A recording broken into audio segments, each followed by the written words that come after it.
இயேசு கிறிஸ்துவுக்குள் பிரியமான சகோதர சகோதரிகளே, இன்று தவக்காலத்தின் 2ஆம் வாரத்தின் வியாழக்கிழமை.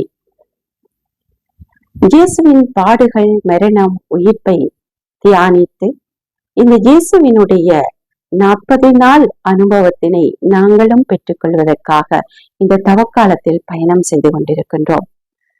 சப தவ ஒருத்தல் முயற்சிகளில் எம்மை பலப்படுத்திக் கொள்ள நாம் முயற்சி செய்து கொண்டிருக்கின்றோம். இந்த நாளில், இன்றைய நாளில் எமக்கு தரப்படுகின்ற வாசகங்கள் நாம் மேலான விடயத்தை சிந்திக்கவும் உயர்வான காரியங்களை செய்யவும் வேண்டும் என்பதை அழகாக கோடிட்டு காட்டுகின்றது.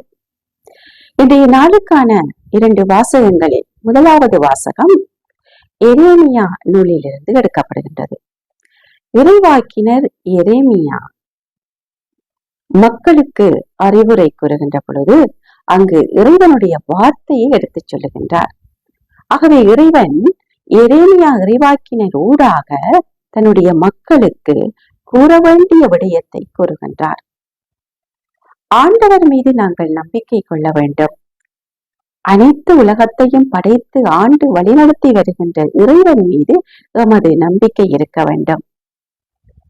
அதை தவிர்த்து நாங்கள் உலக காரியங்களில் எங்களுடைய நம்பிக்கையை முழுமையாக வைத்து விடுகின்ற பொழுது இறையருளை இழந்து போகின்றோம். இதனால் தான் ஆண்டவர் எரேமியாவின் வாயினூடாக கூறுகின்றார், இதயமே அனைத்திலும் வஞ்சகம் உள்ளது என்று. மனித உடலுக்கு இதயம் என்ற உறுப்பு அவசியமானது. அது மிக உன்னதமான பணியை ஆற்றுகின்றது.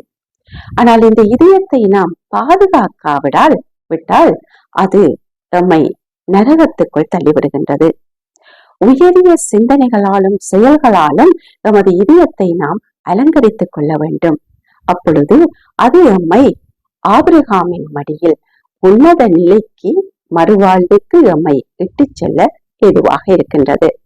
இதனைத்தான் இன்றைய நற்செய்தி வாசகத்தில் லூக்கா எழுதிய நற்செய்தியில் நாங்கள் பார்க்கின்றோம்.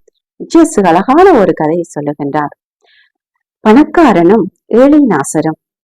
இந்த ஏழை லாசர் பணக்காரனுடைய வீட்டு வாயிலில் இருக்கின்றான். எவ்வாறான நிலையில் இருக்கின்றான் என்று சொன்னால், பரம ஏழை, உண்பதற்கு வழி இல்லை. அவனுக்கு ஏற்பட்டு இருக்கின்ற அந்த நோய்க்கு மருந்து தேடிக்கொள்ள முடியவில்லை.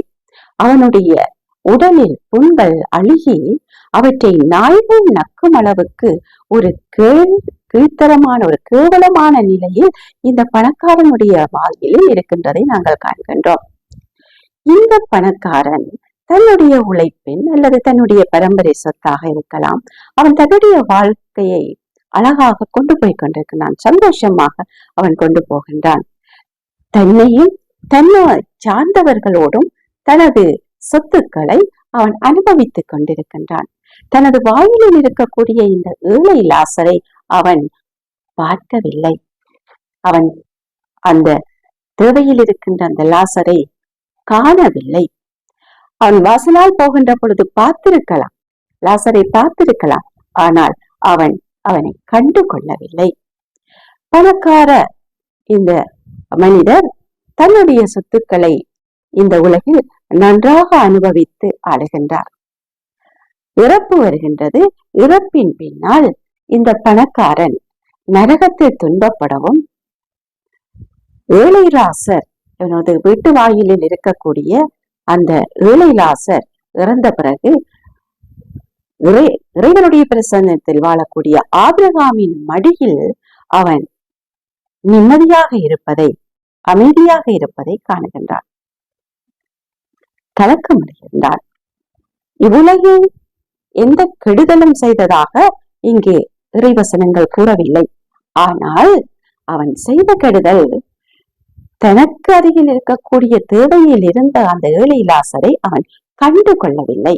பார்த்திருக்கலாம், ஆனால் காணவில்லை. அவனுடைய தேவையை அவன் காணவில்லை. அவனுக்கு உதவி செய்ய வேண்டும் என்ற அந்த மனப்பாங்கு அவனுடைய இதயத்தில் உதிக்கவில்லை. ஆகவேதான் இதயம் வஞ்சகம் மிக்கது என்று ஆண்டவர் அங்கு காட்டுகின்றார். முதல் வாசகத்தில் இதயம் நேர்மையானதை, நல்லதை, உயரியதை செய்யுமாக இருந்தால், நினைக்குமாக இருந்தால், எங்களுடைய காரியங்கள் அனைத்தும் நன்மையானதாக இருக்கும். நாங்கள் செய்கின்ற விடயங்கள் நன்மையானதாக இருக்கும், மற்றவர்களுக்கு பலன் தருவதாக இருக்கும்.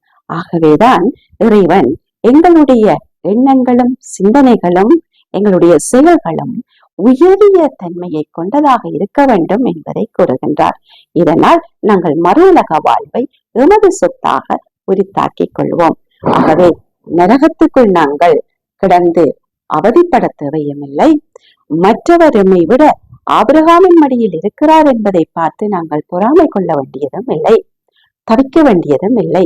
எங்களுடைய நல்ல சிந்தனைகளும் செயல்களும் எங்களை இறைவன் பாதத்தில் கொண்டு செல்கின்றது. ஆகவே இந்த தவக்காலத்தில் எங்களுடைய இதயங்களை நன்மையால் நிறைத்துக் கொள்ள ஆண்டவரிடம் வரம் வேண்டுவோம்.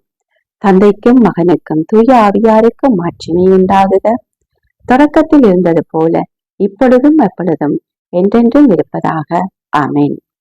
தந்தை, மகன், தூய ஆவியின் பெயராலே ஆமேன்.